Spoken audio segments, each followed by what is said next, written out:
ചായ കുടിക്കാൻ വേണ്ടി തൃശ്ശൂർ ശോഭ സിറ്റി മാളിൽ ഒരു പ്യുവർ വെജിറ്റേറിയൻ റെസ്റ്റോറൻറ്റിൽ കയറിയതാണ്. പക്ഷേ അവിടെ ചെന്നപ്പോൾ കണ്ടതും തോന്നിയതും ഗുരുവായൂരപ്പൻ്റെ ഒരു അമ്പലത്തിൽ ചെന്ന പോലെയാണ്. പറഞ്ഞു വരുന്നത് ശ്രീ ഗുരുവായൂർ ടിഫിൻ എന്നൊരു വെജിറ്റേറിയൻ റെസ്റ്റോറൻറ്റിനെ പറ്റിയാണ്. ഇത് തൃശ്ശൂരിലെ ശോഭ സിറ്റി മാളിലുള്ള റെസ്റ്റോറൻറ്റാണ്. കയറി കഴിഞ്ഞാൽ നല്ല ആംബിയൻസ് ആണ്. ശരിക്കും പറഞ്ഞാൽ ഇതുവരെ ഒന്നും കാണാത്ത ടൈപ്പ് ഒരു റെസ്റ്റോറൻറ്റ്. അവിടെ ഒരു മൂലയിലായിട്ട് ഗുരുവായൂരപ്പൻ്റെ ഒരു വിഗ്രഹമൊക്കെ വെച്ചിട്ടുണ്ട്. നല്ല വൈബാണ്.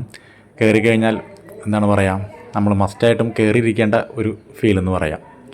അത്യാവശ്യം വെജിറ്റേറിയൻ ഐറ്റംസ് എല്ലാം കിട്ടും. പിന്നെ അവിടെ ഇൻറ്റീരിയർ ചെയ്തിരിക്കുന്നതെന്ന് വെച്ച് കഴിഞ്ഞാൽ ഒരു ബ്ലാക്ക് കളറും റെഡ് കളർ തീമിലാണ്.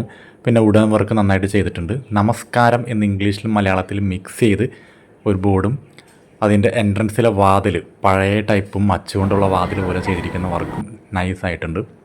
പിന്നെ ടേബിളിനെല്ലാം കൊടുത്തിരിക്കുന്നത് ഒരു ബ്ലാക്ക് കളർ തീമാണ്. ഗുരുവായൂർ ടിഫിനെ പറ്റിയുള്ളൊരു ചെറിയൊരു അവരുടെ ഹിസ്റ്ററിയും കാര്യങ്ങളൊക്കെ എഴുതി വെച്ചിട്ടുണ്ട്.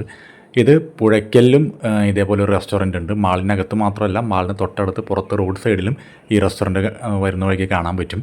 പിന്നെ അത്യാവശ്യം ഫീസിബിളായിട്ടുള്ള റേറ്റാണ്. ഇവിടെ നിന്ന് കഴിഞ്ഞാൽ ശോഭ സിറ്റിയിലെ ഫ്ലാറ്റുകളെല്ലാം കാണാൻ പറ്റും. ആ കുളവും അല്ലെങ്കിൽ അവിടെയുള്ള വ്യൂ ആസ്വദിച്ചുകൊണ്ട് ഇവിടെ ഇരുന്ന് നമുക്ക് ചായ കുടിക്കാം, ഫുഡ് കഴിക്കാം.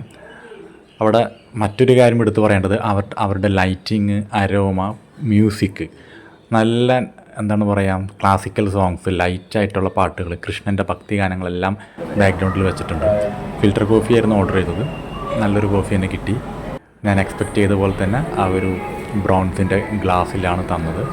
അത് നല്ല ചൂടോടുകൂടി ആറ്റി കുടിച്ച് അവിടെ ടൈം സ്പെൻഡ് ചെയ്തു. അടിപൊളി ഫീലായിരുന്നു. ശോഭ സിറ്റിയിൽ പോകുന്നവർ മസ്റ്റായിട്ട് കയറിയിരിക്കേണ്ട ഒരു റെസ്റ്റോറൻറ്റ്.